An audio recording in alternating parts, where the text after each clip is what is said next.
Okay. Airport security gives me so much anxiety that I almost want to vomit every single time.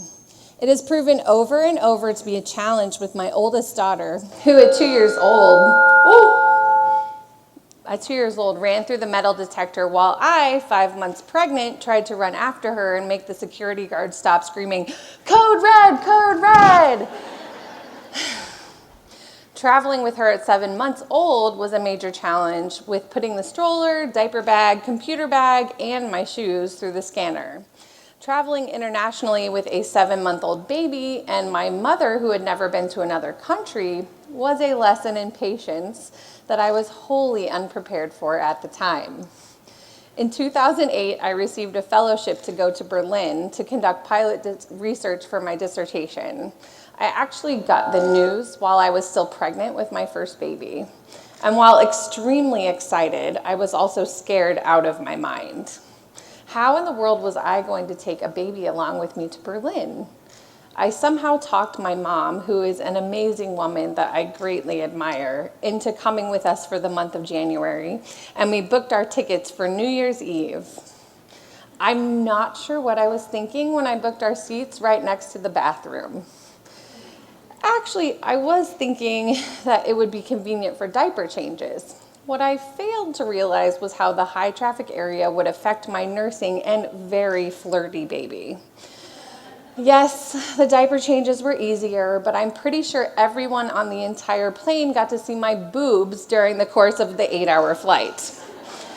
Annika nursed the entire time and maybe took 3 20-minute naps. We arrived in Amsterdam for our transfer flight, and I had to make my mother run the entire length of Schiphol Airport to catch our hop flight over to Berlin. Naturally, we had to go through security again. And my mother had put away both her plane tickets and her passport. Lesson learned, she didn't know all the ins and outs of international travel. When we finally got to our fantastic rented apartment in Berlin, we settled in for our month-long stay over an amazing bakery. My mom even went down to the bakery by herself and tried her hand at ordering in German, resulting in many laughs and some English spoken by the girl behind the cases of Brötchen. Mom spent that month exploring much of the city on her own and got me out of my comfort zone when it came to taking baby Annika out in public. She dutifully grocery shopped for the 3 of us, schlepping the heavy bags up to our 3rd floor walk-up, and always made sure we were well fed. The entire month long, I had constantly reminded my mother to spend her coins. The Germans count out their change pretty regularly, and while you can exchange your paper money, you cannot exchange your coins. The month went quickly with many Skype calls home to our husbands, and before we knew it, we were headed back stateside. We barely woke up in time to make the cab to the airport, but we made it there with a couple minutes to spare. Alas, we had to go through the dreaded airport security again. One thing you should know about Berlin's Old Tegel Airport is that the gates are directly behind the check-in desks. You walk into a door next to check-in to go through security, and the lines are filled with passengers who just want to sit and wait. They want you to go fast. With a now 8-month-old baby girl, a diaper bag, a stroller, and a backpack with a computer in it, and shoes. Getting through quickly was not really going to happen no matter what. What I had not factored into this equation was my mother. Mom took off her shoes, kept out her passport and tickets, and then proceeded to empty her pockets.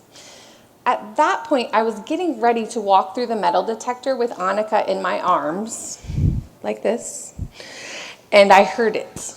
The sound of at least 300 coins hitting the tile floor. I didn't know what to do. My mother had just emptied 300 coins onto the floor in airport security in Berlin that I had specifically told her and repeatedly told her to spend the entire month long. I am not proud of the words that came out of my mouth next.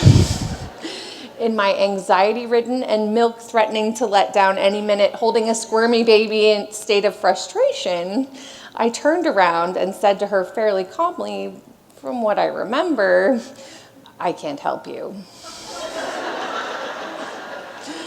The words fell out of my mouth and I was already mortified. This is what you say to your mother who just took a month off to be your nanny? To a woman who mailed you packages to college filled with holiday decorations, home-baked cookies, and sweet notes?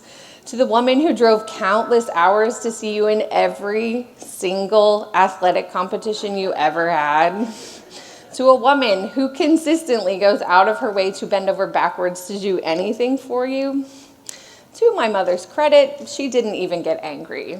She patiently bent over to pick up all the coins as the two people behind her helped and looked at me with daggers. To her credit, she never held it over my head, not even once in the 7 years that have passed since then. I'm still in awe that I haven't received a Christmas box full of 300 European coins. Sorry, Mom.